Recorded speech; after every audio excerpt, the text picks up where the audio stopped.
Because my scene was it was ballads. I mean, I came out of junior high school, I learned how to play the ukulele. In high school, I picked up the guitar. Picture this, 1971, a protest stage, flags waving, crowds chanting, and Joan Baez frozen backstage, refusing to walk out. Not because of fear, not because of politics, because someone was on the lineup, someone she couldn't stand. To the world, Joan Baez was calm, poised, untouchable, the queen of protest folk. But under that graceful image lived a storm of betrayals, silences, and wounds that never quite healed. Now, after years of quiet, she names them. 5 artists, 5 scars, and every name unlocks a door she once kept sealed. The first name she dared to speak aloud? The one who shattered her heart, and then rewrote the songbook of history as if she had never been part of the chorus. The man who lit the match, Bob Dylan. It started with love, and ended with silence sharper than any lyric. In the early 16s, Bob Dylan and Joan Baez weren't just the darlings of folk. They were the heartbeat of a movement.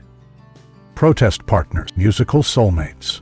She opened doors for him, pulled him onto stages, and lent him her audience when few knew his name. She believed in his poetry like scripture. But as Dylan's fame exploded, something shifted. The man who once whispered verses in her ear began to vanish behind dark sunglasses and closed hotel doors. By 1965, he stopped calling, stopped caring. He booked an entire world tour and left her name off the bill.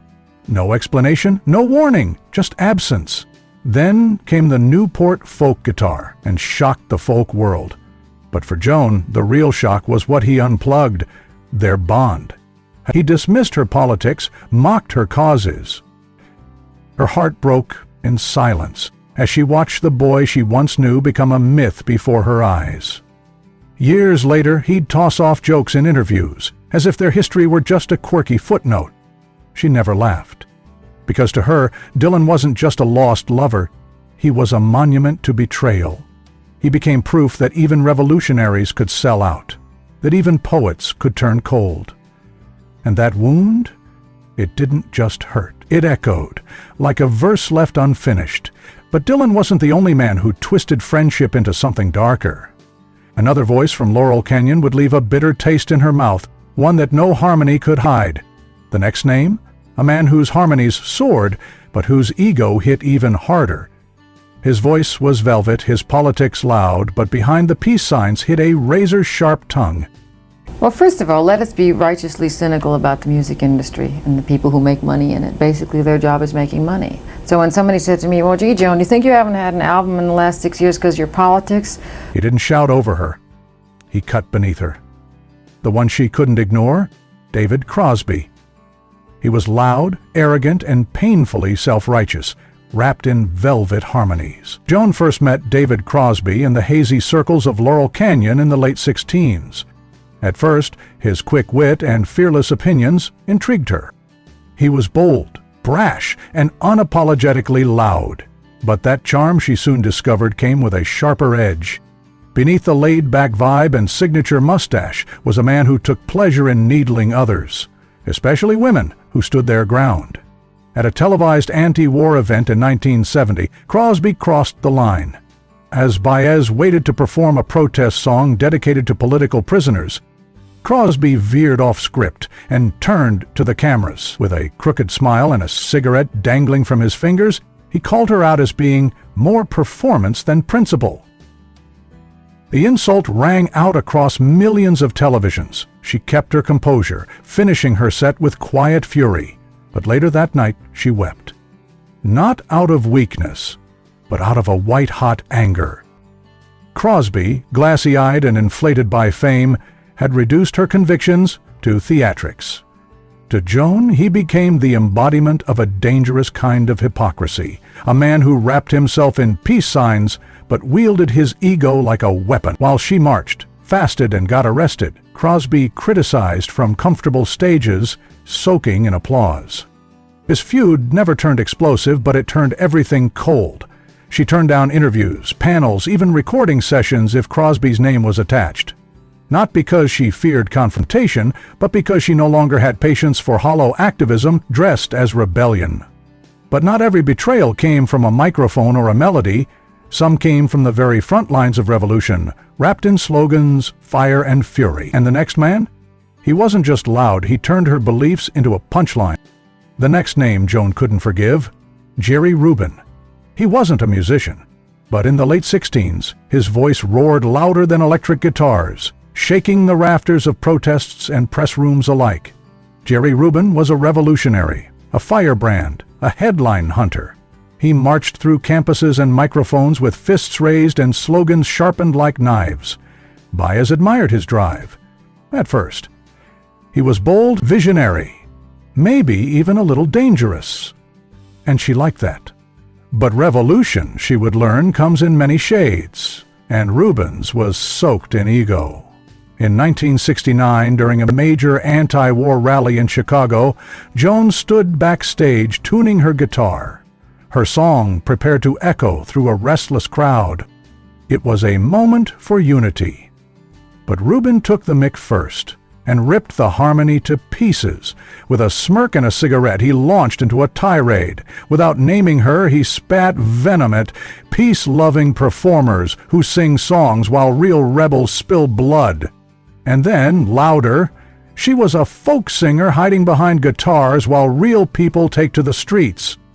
The laughter that followed was thunderous, but to Joan, it sounded like betrayal. Her fingers stiffened on the strings. Her breath caught. In front of thousands, the very man she thought was a comrade had turned her beliefs into a joke. He'd thrown compassion under the wheels of revolution just to steal the spotlight. She performed anyway, calm, poised, unshaken. But when the lights dimmed, she made a decision that would last a lifetime. From that day forward, she never shared a stage with him again. Not out of fear, but out of principle.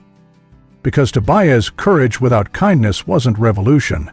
It was cruelty in a clever disguise. To Baez, there was no cause noble enough to excuse cruelty. But betrayals didn't end on stage or in protests. Some of the deepest cuts came in the studio, where trust was tested not with words but with silence, control, and condescension. The next name on her list, Paul Simon. Brilliant, cold, dismissive, and unforgettable for all the wrong reasons, Joan Baez and Paul Simon attempted a studio collaboration in 1978. What was supposed to be a powerful meeting of two legends dissolved within hours. From the very first take, Simon controlled the room like a conductor without patience. He interrupted Joan mid-note, corrected her phrasing with clipped precision, and worst of all, suggested she change the lyrics to a song she had written after a personal loss. The air in the studio thickened. She clenched her jaw, tried to hold her ground, but every suggestion from her was met with a sigh, an eye roll, or a passive-aggressive smile. By the third song, it wasn't music, it was war in whispers. She walked out, head high, voice trembling. He didn't stop her. He didn't say a word. For someone who had sung beside civil rights leaders and stood up to political giants, being made to feel small by a fellow artist was something she never expected. Years later, she confided in a friend, "I've shared stages with murderers of conscience, but Paul Simon was the one that made me feel invisible." Their paths rarely crossed again. And when they did, she made sure it was only in passing. To Baez, Simon embodied a specific kind of cold brilliance, the kind that builds walls instead of bridges. But perhaps the most chilling silence of all came not from a man, but from another woman, a fellow icon, a peer who stood just close enough to be a mirror and just far enough to become a rival. The name, Joni Mitchell. Two women, two guitars, two icons. And between them, an invisible wall no melody could breach. To the public, they were destined to be comrades, queens of folk, sisters in protest. But the reality was frostbitten from the very beginning. Their first backstage encounter in 1968 was a quiet disaster. Joni extended a warm hand, and Joni met it with a cold nod, barely looking up from her drink. Mitchell once dismissed Baez's voice as churchy, claiming it lacked soul. Baez didn't flinch in public, but the wound was deep. In her private journal, she described Johnny as frost in a silk dress, graceful but glacial. What followed wasn't explosive, it was icier, more haunting, and the war held a weight that moved slowly, like fog creeping across the stage. They declined each other's invitations, silently withdrew from tributes, smiled when cameras flashed, then turned away as soon as the shutters clicked. It wasn't hatred, it was mutual erasure. For fans, it was agony. Two voices that shaped a generation, forever kept apart by an invisible feud. For Baez, it became a boundary she refused to cross again. She respected Joni's mind, envied her songwriting, yes, but she could never stomach the condescension that trailed behind her every word like expensive perfume. Their feud became folklore, unspoken, unresolved, and painfully real. These 5 names may never appear in her set lists, but they shaped the woman behind the legend. Joan Baez has never been one to scream. She never needed to. Her silence always said more than 1,000 headlines.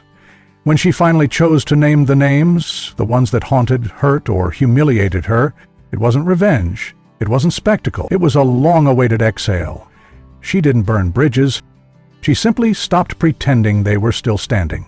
No press releases, no Twitter storms, just a quiet shift in her eyes, a refusal to sing the same duets, and a subtle deletion from her story.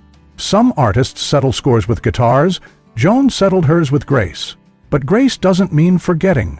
And in that quiet defiance, in the poise, the pause that dared to hold pain, she remains what she always was, unshaken, unbending, and unmistakably Joan.